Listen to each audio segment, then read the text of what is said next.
Hai, Assalamualaikum warahmatullahi wabarakatuh. Pada kesempatan kali ini saya akan menjelaskan tentang 3 hal yang harus kita perhatikan ketika kita berpublic speaking atau berbicara di depan umum.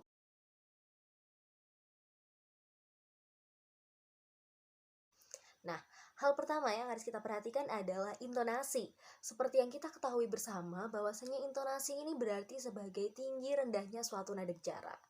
Nah, ketika kita melakukan public speaking atau berbicara di depan umum, intonasi ini harus selalu kita jaga.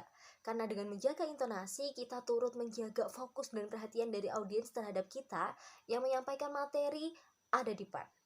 Nah, ketika kita melakukan public speaking juga, pastikan nada bicara yang kita pakai merupakan nada bicara sehari-hari ketika kita melakukan percakapan terhadap audiens. Karena dengan begitu mereka bisa merasa seperti diajak berkomunikasi secara intens.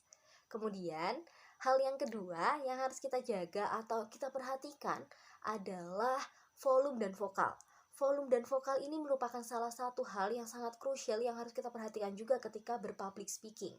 Karena ketika kita berbicara di depan umum, otomatis seluruh fokus dari para audiens adalah pada kita yang ada di depan. Jadi, untuk volume dan vokal ini harus diperhatikan agar seluruh audiens itu mampu terdengar suara atau penyampaian dari kita. Jangan sampai siapa yang dapat mendengarkan kita atau mendengarkan penjelasan dari kita itu hanya orang-orang yang berada di dekat atau berada dalam jangkauan kita saja. Sedangkan mereka yang berada di jauh dari jangkauan kita atau berada di belakang itu tidak bisa mendengarkan suara kita dengan baik. Nah, kemudian hal yang ketiga yang harus kita perhatikan adalah pemilihan diksi maupun kosakata. Pemilihan diksi dan kosakata ini sangat-sangat perlu diperhatikan.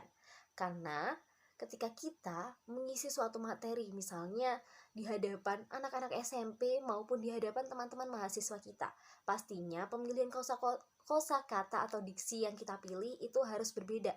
Karena pemahaman dari siswa SMP maupun mahasiswa itu juga berbeda. Ilmu yang mereka dapatkan atau ilmu yang mereka miliki juga berbeda. Sehingga pemilihan diksi ini penting.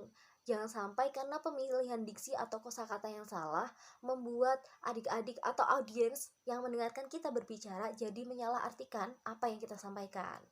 Nah, itu tadi 3 hal yang harus kita perhatikan ketika kita sedang berpublic speaking atau berbicara di depan umum. Terima kasih, semoga bermanfaat. Wassalamualaikum warahmatullahi wabarakatuh.